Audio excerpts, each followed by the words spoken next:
ርዕሰ ሊቃነ ጳጳሳት ሌዮ 14ኛ ከኩባ ጳጳሳት ጋር በመሆን ከአሜሪካ ጋር ውይይት እንዲደረግ ጥሪ ያቀረቡ። ርዕሰ ሊቃነ ጳጳሳት ሌዮ 14ኛ በዩናይትድ ስቴትስና በኩባ መካከል እየጨመረ የመጣውን ውጥረት በተመለከተ ከኩባ ጳጳሳት ጋር በመሆን ከአሜሪካ ጋር ውይይት እንዲደረግ ጥሪ ያቀረቡ።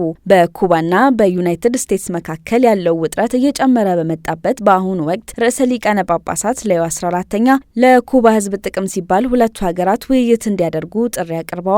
በቅዱስ ጴጥሮስ አደባባይ ለተሰበሰቡ ምዕመናን በዕለቱ ቅዱስ ወንጌል ላይ አስተንትኖ ካደረጉ በኋላ ለዓለም ባደረጉት ንግግር በሁለቱ ሀገራት ሁኔታ ላይ ከፍተኛ ስጋት እንዳላቸው ገልጸዋል። የኩባ ጳጳሳትን መልእክትና ጥሪ እቀላቀላለሁ፣ ቅንና ውጤታማ ውይይትን ለማበረታታት አመጽንና የተወደደውን የኩባ ሕዝብን ስቃይ ሊጨምር የሚችል ማንኛውንም እርምጃ ለማስወገድ ኃላፊነት ያለባቸውን ሁሉ ወደ ውይይት ይመጡ ዘንድ እጋብዛለሁ ብለዋል። ርዕሰ ሊቃነ ጳጳሳት ሌዮ 14ኛ ቅድስት ድንግል ማርያም ሁሉንም ኩባውያን እንድትጠብቅ ጸሎታቸውን አቅርበዋል። መረጃው የቫቲካን ዜና አገልግሎት ነው።